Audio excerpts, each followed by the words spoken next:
My name is Brandon, and I built Tech Vision solutions from the ground up. 8 years of 70-hour weeks, maxed out credit cards, and sleeping in my office turned a startup into a $40 million company. So imagine my shock when Victoria Chen, my COO and supposed business partner, orchestrated my removal from my own company. "Brandon, we need to talk," Robert Chen said, catching me in the hallway before the board meeting.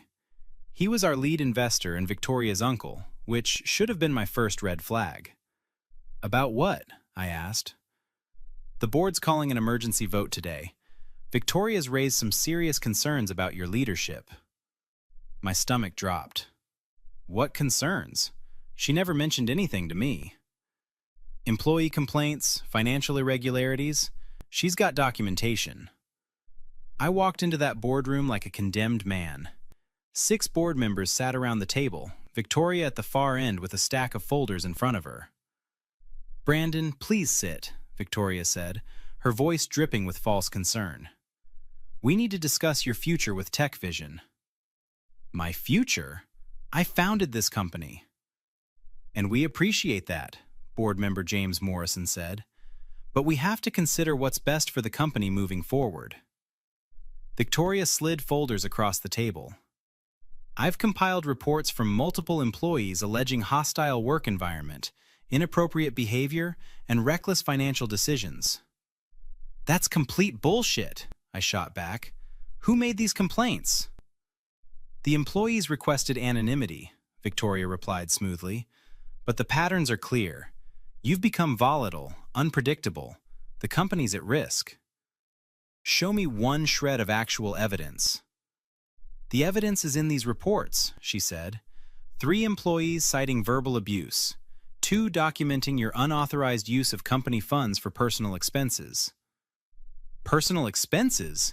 Every dollar I've spent is documented and approved." Robert leaned forward. "Brandon, I've known you for years. This is difficult for everyone. But if these allegations are true..." "They're not true. Victoria, why are you doing this?" She met my eyes without flinching. "I'm protecting this company. You're a liability." James cleared his throat. "The board needs to vote. All in favor of removing Brandon Mitchell as CEO, effective immediately?" I watched in horror as 5 hands went up. Only Robert abstained. "You can't do this," I said, my voice shaking. "I own 40% of this company." "Your ownership stake remains," Victoria said, "but your role as CEO is terminated. Security will escort you out. You'll receive severance terms within 48 hours. "Severance? For my own company?" "Former company," she corrected. "Please surrender your building access card and laptop." 2 security guards appeared at the door. I stood there, paralyzed, as my entire world collapsed. "This isn't over," I said. Victoria smiled. "Yes, Brandon, it is." They escorted me out like a criminal. I sat in my car for an hour, too shocked to drive. Then my phone buzzed, an email from HR. Victoria Chen had submitted her application for CEO 30 minutes after my removal. That's when I knew. This wasn't about protecting the company. This was a hostile takeover, and I'd been played perfectly. I called Marcus Rivera, the best corporate attorney in the city, that same night. "Brandon, I heard what happened," Marcus said when we met the next morning. "All over LinkedIn already." "She planned this for months," I said. "I need to fight back." "Tell me everything." I laid it out.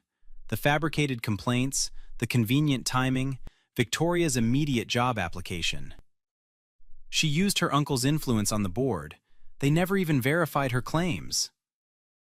"Do you have access to company records?" Marcus asked. "Not anymore. They locked me out of everything." "What about allies still inside?" I thought of Sarah Martinez, my director of operations. We'd worked together since year 1. Maybe 1. Sarah met me at a coffee shop that afternoon, looking nervous. "Brandon, I'm so sorry. I couldn't believe it when I heard." "Sarah, I need your help. Were there really employee complaints against me?" She shook her head firmly. None that I ever saw, and HR reports to me. Brandon, 3 employees quit last week because Victoria's been impossible to work with. Can you document that? I kept copies of everything at home. Resignation letters, Victoria's emails to staff. She's been undermining you for months. Why didn't you tell me? I tried. Remember when I said we needed to talk about Victoria's behavior? You said you'd handle it. I cursed myself. I was too trusting. There's more, Sarah said. Victoria's been meeting with TechCore Industries. I think she's planning to sell the company. TechCore is our biggest competitor. Marcus leaned in. If she's negotiating a sale for personal gain, that's a breach of fiduciary duty. Sarah, can you access those meeting records? They're on the shared calendar. Victoria never deleted them. Get me everything, Marcus said. Emails, calendars, resignation letters, anything showing a pattern of deception. Over the next week, Sarah secretly compiled evidence. Victoria's emails revealed her entire scheme. She'd written the employee complaints herself, forged signatures, and promised board members significant bonuses if the TechCore sale went through. She's selling us for $60 million, Sarah said, handing me the documents. She gets a $15 million finder's fee plus the CEO position at the merged company. Marcus reviewed everything. This is fraud, corporate conspiracy. We have enough to bring charges. What's our play? I asked. Emergency shareholder meeting. You still own 40%. With the other minority shareholders, we can demand a vote of no confidence. I contacted every shareholder personally. Most were shocked by my removal. Brandon, Victoria told us you'd step down voluntarily, said minority shareholder David Park. She lied, I said, and she's about to sell the company without shareholder approval. I'm calling an emergency meeting. The emergency shareholder meeting happened 2 weeks later. Victoria walked in confident, flanked by her lawyer. This is highly irregular, her attorney said. My client is the acting CEO. And I'm still the founder and largest shareholder, I countered. This meeting is completely legal. Robert Chen looked uncomfortable. Brandon, what's this about? I stood, Marcus beside me. It's about corporate fraud. Victoria, you told this board I had employee complaints against me. Can you produce the employees who made those complaints? They requested anonymity. Because they don't exist, I slapped down Sarah's evidence. These complaints were written from your laptop. Same IP address, same writing style, forged signatures. Victoria's face went pale. That's ridiculous. Is it? Marcus said. We have forensic analysis. You fabricated everything. James Morrison grabbed the documents. Jesus Christ! Victoria, is this true? Those documents are stolen. They're company property, Sarah said, standing up. I'm director of operations. This is all legitimate. And there's more.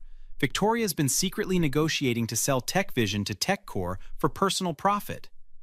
That's a lie, Victoria shouted. I displayed her emails on the screen. Your words, 15 million finder's fee for facilitating the sale. You were selling us out.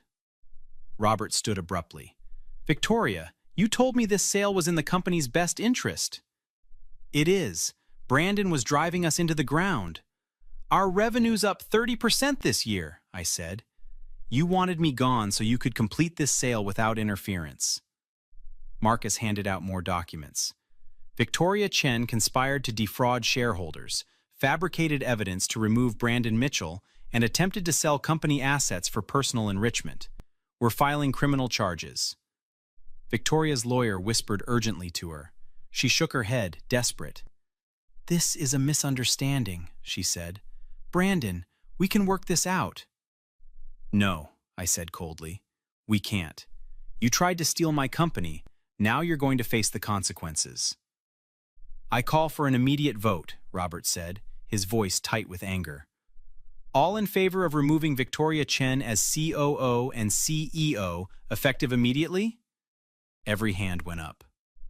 All in favor of reinstating Brandon Mitchell as CEO? Again, unanimous. Victoria stood, shaking. You're all making a mistake. That TechCore deal is worth millions. To you, Robert said, not to us. You're fired, Victoria. Security will escort you out. She looked at me, her confidence finally shattered. Brandon, please, we were partners. You burned that bridge, I said. Now leave my company. The full board meeting happened 3 days later. Victoria sat at the opposite end of the conference table with her attorney, facing termination proceedings and criminal charges. This meeting will determine Ms. Chen's final status and compensation, James Morrison said as board chairman. Brandon, you have the floor. I stood, Marcus beside me. Victoria Chen engaged in systematic fraud to remove me from my position and sell this company for personal profit. We have irrefutable evidence. Victoria's lawyer spoke up. My client maintains these are misunderstandings. She acted in what she believed was the company's best interest. Really? Sarah said from her seat. Let's discuss the forged employee complaints. I've spoken to every person Victoria claimed complained about Brandon.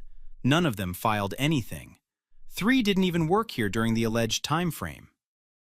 Robert Chen looked at his niece with disgust. Victoria, I vouched for you. I brought you onto this board. How could you do this? Uncle Robert, please, Victoria said, her voice cracking. I was trying to save the company. Brandon was making it profitable, I interrupted. 30% revenue growth, 25 new clients, expansion into 2 new markets. What exactly was I doing wrong?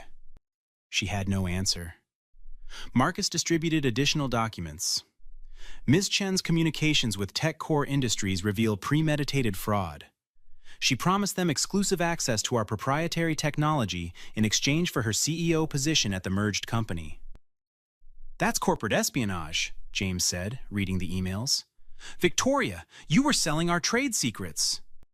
I was negotiating, she protested. That's my job as COO. Your job was supporting the company, Robert said, not dismantling it for personal gain. How much was TechCore paying you? Victoria's lawyer whispered to her again. She ignored him. $15 million, she admitted quietly. But the company would have gotten $60 million. A company you valued at $90 million last quarter, I said. You were selling us 40% below market value to rush the deal through. How much of that discount was TechCore kicking back to you? Her silence was damning. I've seen enough, Robert said. Victoria, you're terminated for cause. No severance, no benefits, no equity vesting. And we're pursuing criminal charges for fraud, corporate espionage, and conspiracy. You can't do this to me! Victoria stood, her composure finally breaking. I worked 80-hour weeks for this company. I made it what it is. No, I said firmly. You tried to steal what I built. There's a difference. Marcus pulled out another document. We've also filed a civil suit for damages. Calculating the harm to company reputation, legal costs, and lost business opportunities, we're seeking $30 million in compensation. Victoria's face went white. $30 million? I don't have that kind of money. Then you'll be paying it off for the rest of your life, I said. Just like I would have been paying off this betrayal if you'd succeeded. Her lawyer stood. My client would like to offer a settlement. No settlement, Marcus said. We're going to trial. Ms. Chen will face the full consequences of her actions. Robert looked at his niece with profound disappointment. I trusted you, Victoria. I believed in you. And you used that trust to commit fraud. Uncle Robert, I'm sorry. Don't, he said harshly. You apologize to gain sympathy, not because you're actually remorseful. If you felt real remorse, you would have stopped before filing fraudulent complaints, before forging documents, before selling out your partner. Victoria turned to me, tears streaming down her face. Brandon, please. We built this together. Doesn't that mean anything? I looked at her coldly. We didn't build this together. I built it, and you tried to take it. Now you're going to learn what happens when you cross the wrong person. I made a mistake. You made calculated decisions, I corrected. Multiple decisions, over months, each one designed to destroy me. That's not a mistake. That's malice. James Morrison brought down his gavel. The board votes unanimously to terminate Victoria Chen for cause and support all legal actions against her. This meeting is adjourned. Security escorted Victoria out. She looked back once, her face a mask of desperation and rage. But I felt nothing but satisfaction. Sarah hugged me in the hallway. "You did it, boss! You got your company back!" "We did it," I corrected. "Couldn't have done this without you." Marcus shook my hand. "The prosecutor's filing charges next week. Fraud, conspiracy, corporate espionage. Victoria's looking at 5 to 10 years if convicted." "Good," I said. "She tried to bury me. Now she'll face real consequences." Robert approached last, looking exhausted. "Brandon, I owe you an enormous apology. I should have investigated before voting against you." "You trusted family," I said. "I understand that. But she played us both." "She won't get away with it," he promised. "I'll testify personally about her deception." Standing in my office that night, my office again, I felt something I hadn't felt in weeks. Peace. Victoria had tried to take everything from me, but she'd underestimated my determination and the loyalty of good people. This wasn't about revenge. It was about justice. About refusing to let someone destroy what you've built through lies and manipulation. About holding people accountable when they cross lines that should never be crossed. Have you ever had someone close to you betray your trust for personal gain? How did you respond? Like and subscribe for more stories about people who refused to be victims and fought back the right way.